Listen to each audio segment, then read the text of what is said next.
অনুষ্ঠান, যে অনুষ্ঠান শুধুমাত্র আপনাদেরকে সচেতন করার জন্য।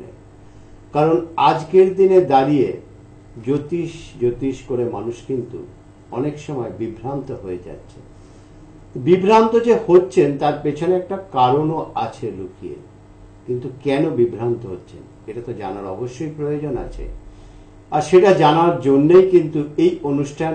আর এই অনুষ্ঠান যখন আপনারা দেখবেন তখন সবসময় কিন্তু একটা খাতা আর পেন সঙ্গে নিয়ে বসবেন। এই খাতা পেন সঙ্গে নিয়ে বসার কারণ হচ্ছে দুখানা। প্রথম কারণ, এখান থেকে অনেক কিছু শিখতে পারবেন। আর দ্বিতীয় কারণ, আজকের দিনে দাঁড়িয়ে যারা আপনাদের বিভ্রান্ত করছেন বা যাদের কথায় আপনারা বিভ্রান্ত হচ্ছেন সেখান থেকে আর বিভ্রান্ত হতে পারবেন না, কারণ আপনার খাতাটাই আপনাকে তখন সচেতন করে দেবেন। আর এই অনুষ্ঠান যে মানুষটিকে নিয়ে, ওনার বিষয়ে তো কিছু কথা সবার প্রথম বলতেই হয়। তার কারণ একটাই, যে কেন এই অনুষ্ঠান আপনাদের সচেতন করার জন্য বা কেন এই অনুষ্ঠানে বসার জন্য একটা খাতা পেন নিয়ে বসতে হবে। যে মানুষটিকে নিয়ে এই অনুষ্ঠান, তিনি কিন্তু ইঞ্জিনিয়ারিং কলেজের সিনিয়র প্রফেসর এবং সেটা কম্পিউটার সায়েন্সের ওপরে। আর এই অ্যাস্ট্রোলজির জন্ম ভারতবর্ষে, এটা বাস্তব সত্যি কথা। কিন্তু আজকের দিনে দাঁড়িয়ে বিদেশ কিন্তু এই অ্যাস্ট্রোলজি নিয়ে বিরাটভাবে রিসার্চ করছে এবং তারা কিন্তু আজকে মানছেন। আর এই অনুষ্ঠানের গেস্ট তিনি কিন্তু সেই বিদেশের মাটিতেই রিসার্চ করেছেন এবং একবার না একাধিকবার, অর্থাৎ দুবার গোল্ড মেডেলিস্ট কিন্তু তিনি সেখান থেকে সেই অ্যাওয়ার্ড কিন্তু ছিনিয়ে নিয়েছেন। এটা আমাদের একটা গর্বের বিষয়, কারণ তিনি যে আমাদের ভারতবাসী।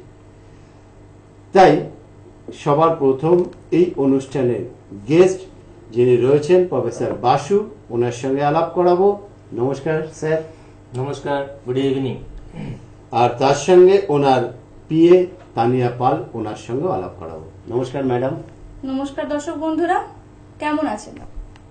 আসুন আজকের আমাদের অনুষ্ঠান বিজ্ঞানের আলোয় জ্যোতিষ দেখে বা শিখে যদি আরেকটু ভালো থাকা যায়। এবার আমি স্যারের কাছে যাব একটা প্রশ্ন নিয়ে। স্যার, সবসময় আপনি একটা কথা বলেন যে আজকের দিনে দাঁড়িয়ে অ্যাস্ট্রোলজাররা বলছেন আমার চেম্বারে আসুন আর নাম লেখান আর সঙ্গে সঙ্গে আমি দেখে দিচ্ছি। কিন্তু আজকে আপনি রিসার্চ করার পর যে জায়গাটায় এসেছেন, যে একটা ন্যাটাল চার্ট কখনো ওই জাস্ট জনম কুণ্ডলীটা দেখলাম আর তার প্রেডিকশন করে দিলাম 2 মিনিট বা 5 মিনিটে সেটা হয়ে গেল, এটা সম্ভব নয়। আর এটা কোনো অথেন্টিক প্রসেসও নয়। তার জন্য আপনার রিসার্চ, তার ব্যাখ্যাটা যদি একটু ভিউয়ার্সকে দেন, যাতে ওনারা আজকের দিনে সচেতন হতে পারেন। একদম ঠিক। প্রথমে সকল দর্শক বন্ধুকে জানাই ভালো থাকবেন। আর যারা ভালো নেই এই মুহূর্তে, একটু মনমরা হয়ে আছেন, তারা অ্যাটলিস্ট এই 25 মিনিট এই অনুষ্ঠানটা একটু মনোসংযোগ করবেন, একটু মন দিয়ে দেখবেন। কারণ আপনারা এই উদ্বিগ্ন হয়ে থাকেন, অনেক সময় খুব উদ্ভ্রান্ত হয়ে জ্যোতিষীদের কাছে যান। তো অনেক সময় আপনাদের এই উদ্বিগ্নতা তাদের কাছে একটা তারা আনডু অ্যাডভান্টেজ নিয়ে নেয়। প্রথমে আপনারা চেষ্টা করবেন জ্যোতিষীদের কাছে যাওয়ার আগে কি কি বিষয় আপনাদের ব্যাপারে আপনাদের সতর্ক হতে হবে, কি কি বিষয়ের ব্যাপারে।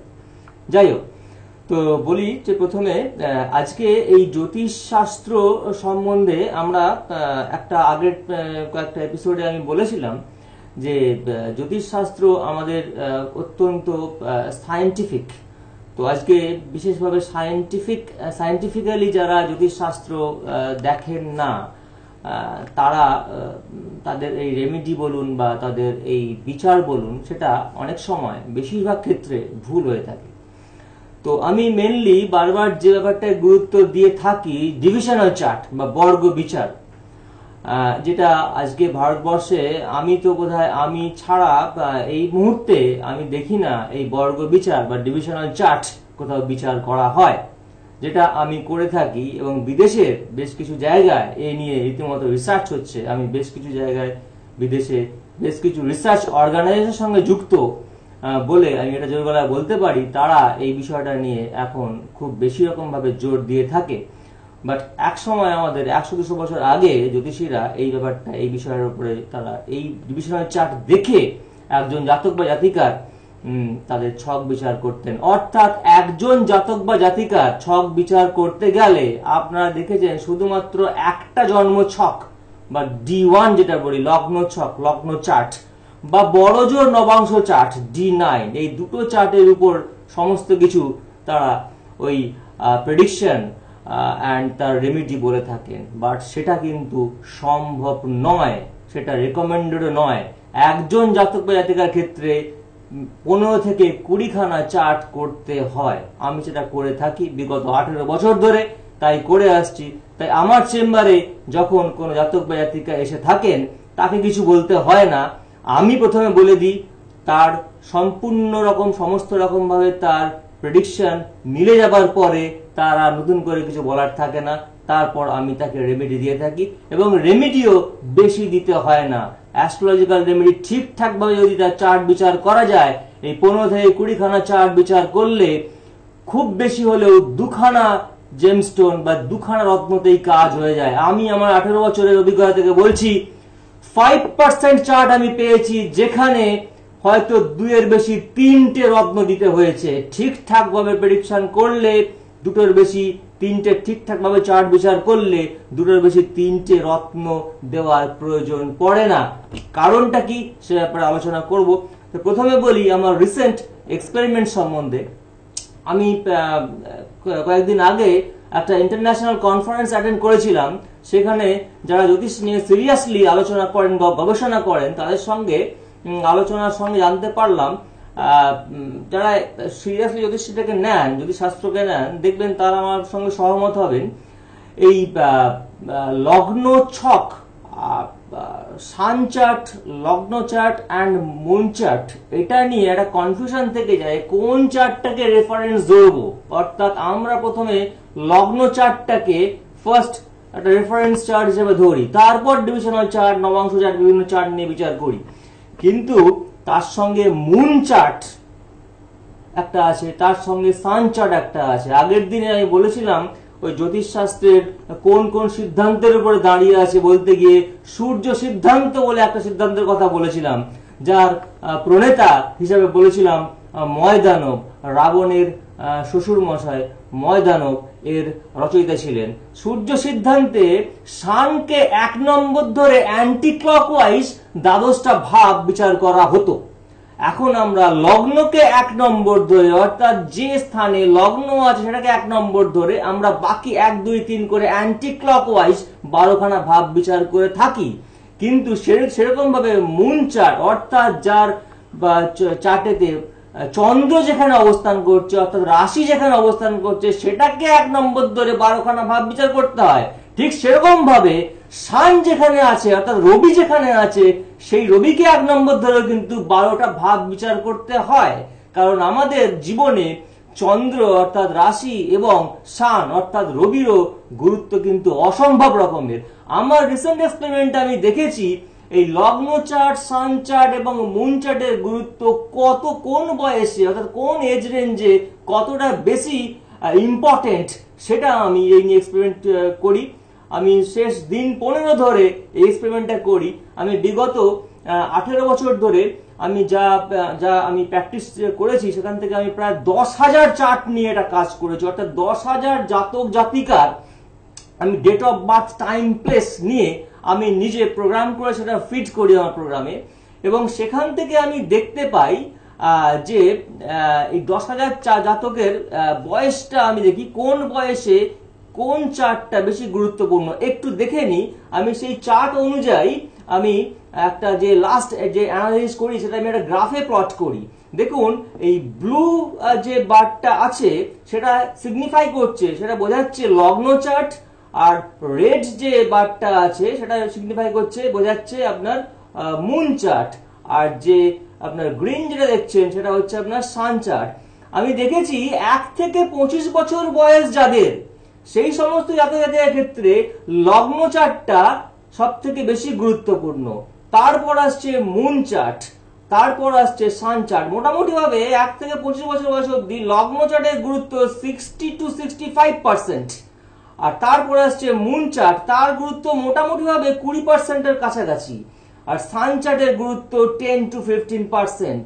তারপরে চলে আসছি 25 থেকে 40 বছর বয়স অবধি দেখেছি যাদের বয়স, তাদের ক্ষেত্রে লগ্ন চার্টের গুরুত্ব অর্থাৎ লগ্ন চার্টটা কতটা ইম্পর্টেন্স তাদের জীবনে সেটা দেখেছি প্রায় 48 to 50%।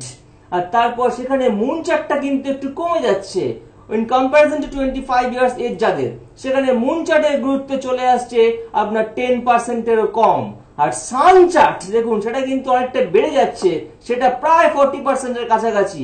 এটা কিন্তু আমাদের জীবনে যা ঘটে থাকে তার সঙ্গে তো এটা ম্যাচ করে যাচ্ছে। দেখুন 25 থেকে 40 বছর বয়স অবধি একজন জাতক জাতিকা তার জীবনে, তার কর্মজীবনে, আমরা জানি রবি আমাদের কর্মকারক গ্রহ, আমাদের জীবনে যা কিছু সম্মান অর্জন করি আমরা 25 থেকে 40 বছরের মধ্যেই আমরা কেরিয়ারটাকে অনেকটা আপলিফট করতে পারি। যতটা সম্ভব আমরা এই বয়সের মধ্যেই আমরা কিন্তু আমাদের কেরিয়ারটা অনেক দূরে এগিয়ে যেতে পারি। এটি আমাদের পিক আওয়ার্স, পিক টাইম।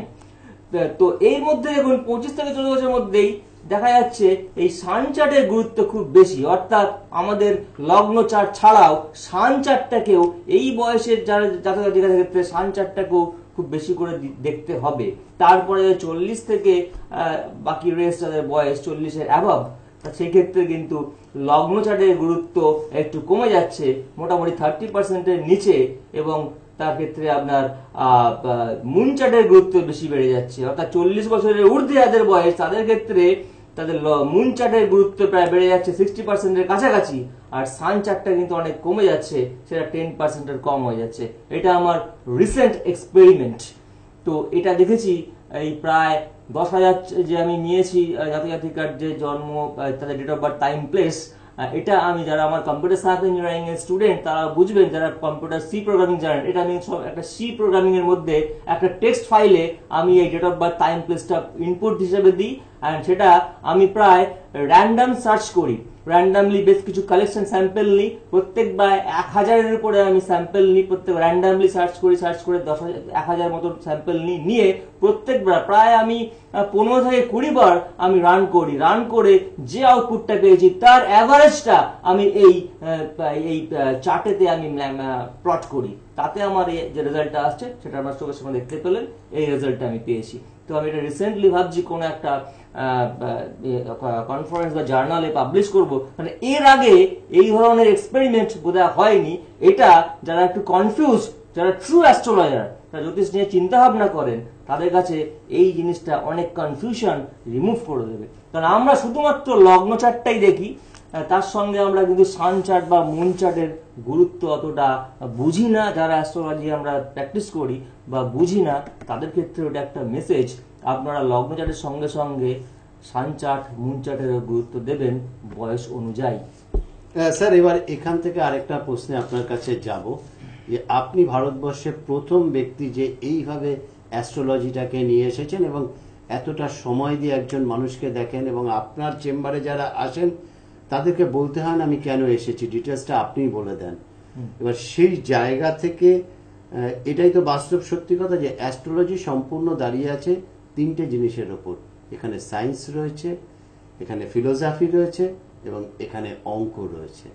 একদম। আর এই 3টে ছাড়া কিন্তু অ্যাস্ট্রোলজি হয় না। একদমই ঠিক বলেছেন আপনি।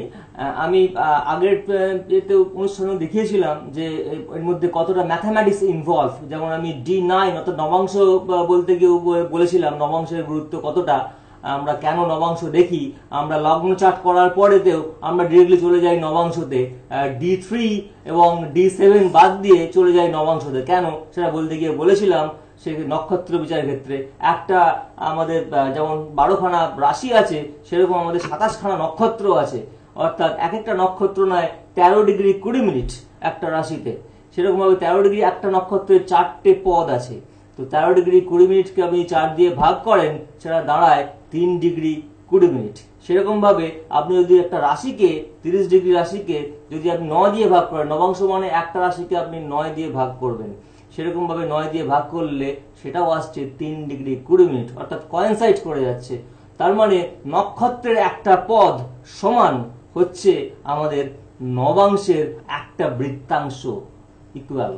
তার জন্যেই আপনার D1 এর পরে আমরা নবাংশের গুরুত্ব এত বেশি, যেটা অন্য কোনো ডিভিশনাল চার্টে এতগুলো 20-25টা মতো ডিভিশনাল চার্ট আছে আমাদের, এতগুলো চার্টেতে কিন্তু নেই, শুধুমাত্র D9-এই আছে।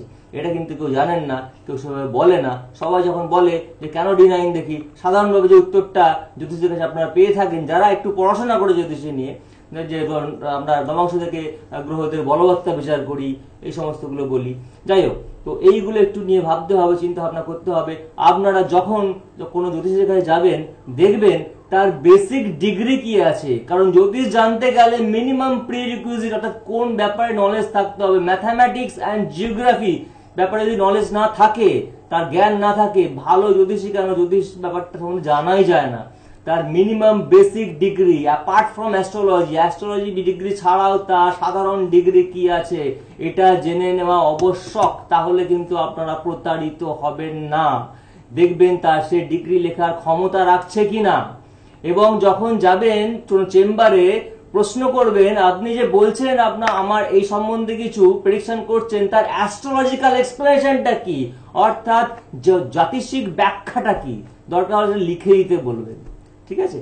তো এই জিনিসগুলো যদি আপনারা মেনটেন করেন, সাধারণভাবে আপনারা খুব একটা প্রতারিত হবেন না।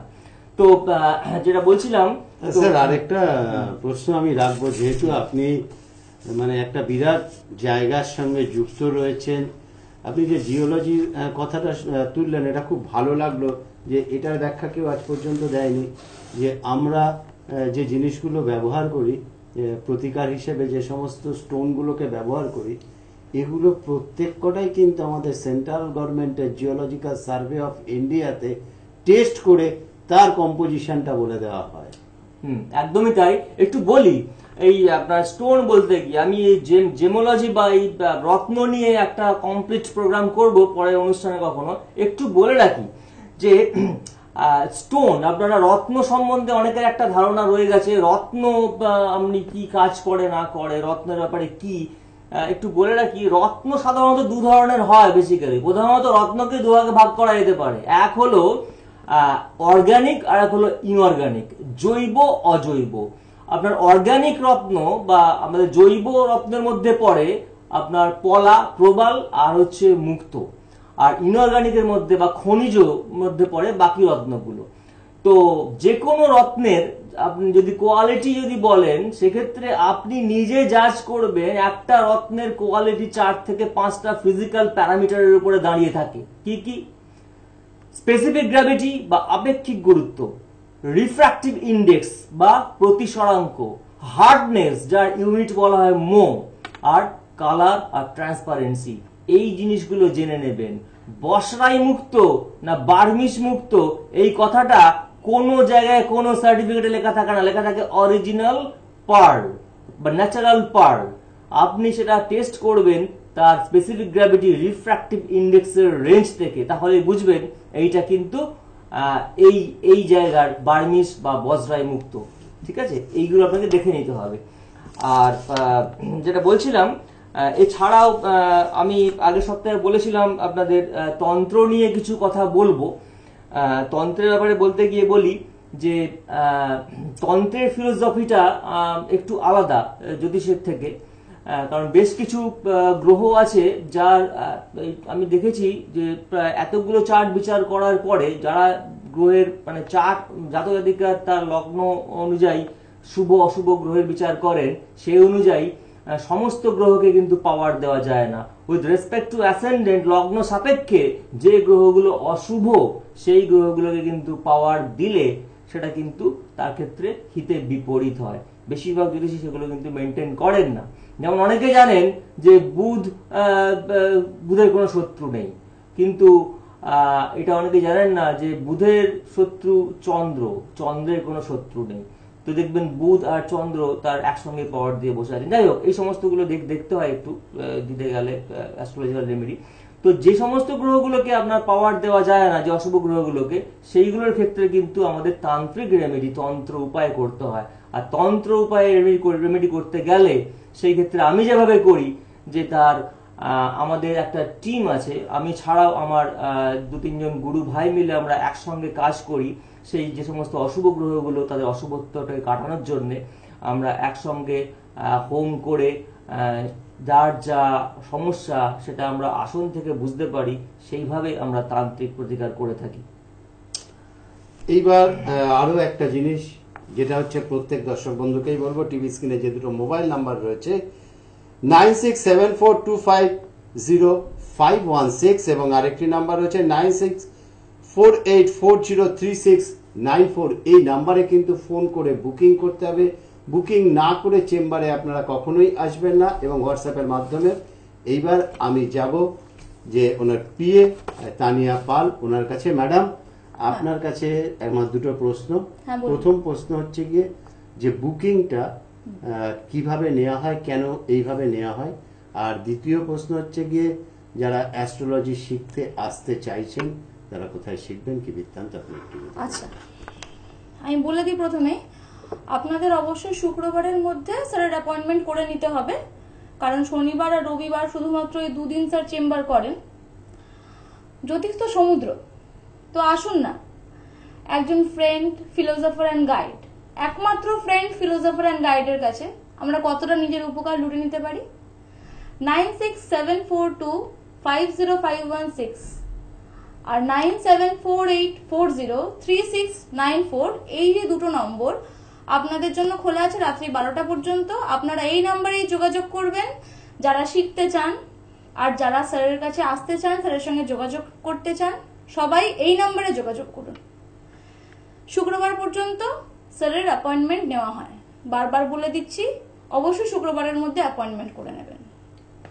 আর এবার বলবো যারা শিখতে চাইছেন ধরুন অ্যাস্ট্রোলজি, তাদের জন্য কি কোনো স্যারের institute Jyotirmoy institute of pseudo science and research January session শুরু হচ্ছে, তার জন্য নভেম্বর 30 তারিখ পর্যন্ত আপনারা অ্যাডমিশন করে যেতে পারেন। আপনাদের যোগাযোগ করতে হবে দিশা চেম্বারে, কালীঘাট দিশা, কালীঘাট ট্রাম ডিপোর উল্টো দিকে। আপনারা ফোনে যোগাযোগ করে আসুন, ডিটেলসে অ্যাড্রেস আমি বলে দেবো, সেখানে এসে আপনারা যোগাযোগ করতে পারবেন। শনিবার দিন বিকেলবেলা 4টে থেকে 7টার মধ্যে যারা যোগাযোগ করতে চান, শুধুমাত্র অ্যাপয়েন্টমেন্টের জন্য নয়, অ্যাপয়েন্টমেন্ট পুরো সপ্তাহে আপনারা আসতে পারেন, দিশা চেম্বারে যোগাযোগ করতে পারেন, ওখানে যিনি ম্যাডাম থাকবেন। আর যারা শিখতে চাইছেন তাদের জন্য বলছি 4টে থেকে 7টা পর্যন্ত আপনারা আসতে পারেন, শুধুমাত্র শনিবার, সেই দিনকে আমরা আপনাদের ভর্তি হওয়ার ব্যবস্থা রেখেছি। আর এইবার আমি আবার স্যারের কাছে যাব। স্যার নিজে হাতেই কিন্তু তার স্টুডেন্টদের তৈরি করেন, এবং শুধু যে নিজে হাতে স্টুডেন্ট তৈরি করা তা নয়, আজকের দিনে দাঁড়িয়ে বহু নেটাল চার্ট উনি দেখেছেন। স্যার আপনার কাছে যে প্রশ্নটা আমি রাখবো, হয়তো আজকে আর সময়ের একদম অন্তিম মুহূর্তে দাঁড়িয়ে আছি, আমার এটা রিকোয়েস্ট রইল নেক্সট কোনো অনুষ্ঠানে আপনি একটু যদি দেখান, যে অনেক সময় দেখা যায় একটা নেটাল চার্ট খুব ভালো, বিভিন্ন জায়গায় গেছেন, সবাই দেখছেন, দেখবো যে একটু দারুণ এডুকেশন হবে, একটু দারুণ চাকরি হবে, কিন্তু দেখা গেল কোনোটাই হলো না, বাস্তব জীবনে হলো না। সেই রহস্যটা লুকিয়ে আছে ডিভিশনাল চার্টে। তার জন্য ডিভিশনাল চার্ট দেখা, তার জন্য আমার কাছে, আমার চেম্বারে যখন আসেন আমার ক্লায়েন্টরা, তারা কিন্তু ফল পান, তার সঠিক প্রতিকারটা পান, তার কারণ তার সঠিক প্রেডিকশনটা তারা হন।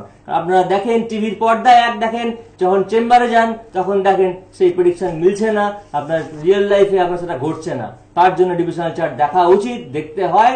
আর আমার কাছে আসার আগে আপনার অগ্রিম বুকিং করতে হবে, তার কারণ না হলে কিন্তু এসেই সঙ্গে সঙ্গে দেখা সম্ভব নয়। আজকে বোধহয় সময় শেষ হয়ে গেল, একদম সময়ের অন্তিম মুহূর্তে আমাদের তো বিদায় নিতেই হবে, কিন্তু আপনাদের জন্য হেল্পলাইন নাম্বার অর্থাৎ মোবাইল নাম্বার দুটো খোলা আছে, সেখানে ছোট্ট একটা ফোন করে বুকিং করে যোগাযোগ করুন। তবে শুক্রবারের মধ্যে কিন্তু ফোন করে বুকিং করতে হবে। স্যার নমস্কার। নমস্কার, ভালো থাকবেন, গুড নাইট।